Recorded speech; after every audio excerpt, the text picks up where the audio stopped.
कल का जो घटनाक्रम था वो बिल्कुल अनकॉल्ड फॉर था, वो होना नहीं चाहिए था, क्योंकि पुलिस बिल्कुल शांति प्रिय थी। पुलिस को ये निर्देश दिए थे किसी तरह का बल प्रयोग नहीं करना है, और इसी के कारण लगातार भीड़ ने खूब उकसाया पुलिस को। फिर भी पुलिस ने संयम बरतते हुए जो उनको निर्देश मिले थे उसके अनुसार उन्होंने कार्रवाई की है। संयम के कारण ही इतने पुलिस वालों के चोट आने के बावजूद वहां कोई विशेष बल प्रयोग या कोई दुर्घटना नहीं हुई। हालांकि जिस तरह से स्थानीय लोगों के इमोशंस को बाहरी लोगों ने भड़का के लॉ एंड ऑर्डर की स्थिति पैदा करने की कोशिश की गई थी, उसको प्रशासन ने बहुत संयम बरतते हुए सफल कर दिया।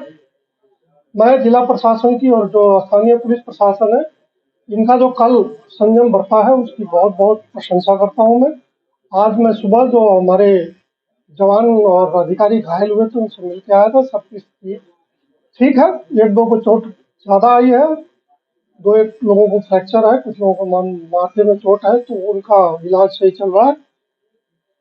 कल इस घटना से संबंधित एफआईआर दर्ज हुआ था, फैक्ट्री वालों ने भी एफआईआर दिया है, और कुछ जो वहाँ काम कर रहे थे जिनके संपत्ति को नुकसान पहुंचाया गया है उनकी तरफ से भी हमें कंप्लेंट मिले हैं एफआईआर दर्ज करने के लिए, उस पर कार्रवाई हो रही है। आज के जमाने में जहां इतना फोटो वीडियो एविडेंस मिलने की गुंजाइश है और सोशल मीडिया पर इतना बढ़ चढ़ के लोग रिपोर्टिंग कर रहे हैं, मैं यहाँ के जो स्थानीय किसान भाई हैं उनसे अनुरोध करना चाहता हूँ कि कृपया कर संयम बरतें।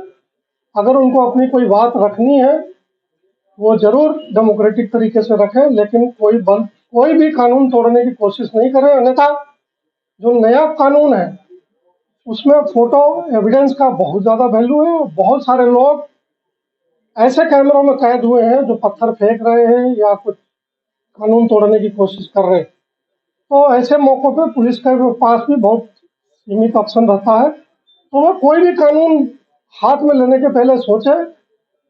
कई वेस्टेड इंटरेस्ट हैं जो इस आंदोलन को उग्र रूप देने का कोशिश कर रहे हैं, उनके बातों पे कान नहीं देकर अपने विवेक का इस्तेमाल करना चाहिए।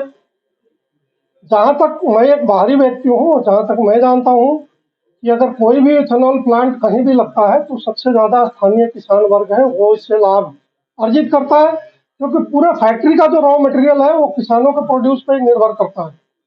तो संभव है कि कुछ लोगों को इससे संभावित नुकसान लग रहा हो और वो इस जो फैक्ट्री है उसको नहीं लगने देना चाहते, या किसी और तरह तरह का वेस्टेड इंटरेस्ट। आजकल कुछ लोग आंदोलनजीवी हैं जो कि उनको कोई ना कोई आंदोलन करने का एक बहाना मिलना चाहिए। इस तरह की चीजों में नहीं आकर, देखिए राजस्थान में बहुत एक सरकार की तरफ से प्रयास चल रहा है कि उद्योग धंधे लगाए जाए, लगे, ताकि स्थानीय लोगों को रोजगार मिले। जैसा मैंने बात किया था यहाँ फैक्ट्री वालों से, लगभग 700-800 लोगों को अच्छा खासा परमानेंट नौकरी लगने की संभावना है। इसी तरह 1000 लोगों को डेली वेज में काम लगने की संभावना है। तो कोई भी फैक्ट्री लगती है तो वहाँ के आसपास के लोग सबसे ज्यादा लाभान्वित होते हैं।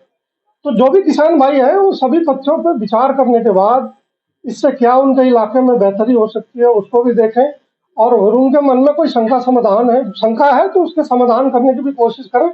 फिर जो अपने विवेक से निर्णय ले तो ज्यादा अच्छा है, ना कि कोई पंजाब या हरियाणा या कहीं आसपास के जिलों से आके जो लोग इनको बहका के और भोले वाले किसानों को उनके इमोशन से खेल रहे हैं, उसको अवॉइड करने की जरूरत है।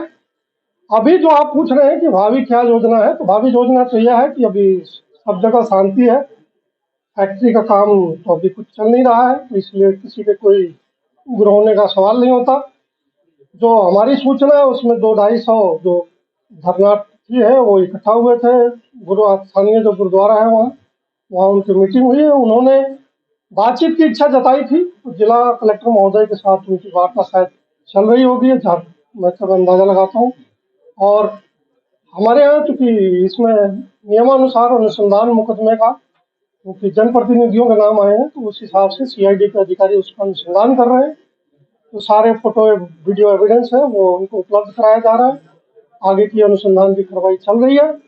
उनके तरफ से वार्ता की भी पेशकश है, हमारा अनुसंधान चल रहा है, आगे जैसी स्थिति होगी वैसे आपको अपडेट करेंगे।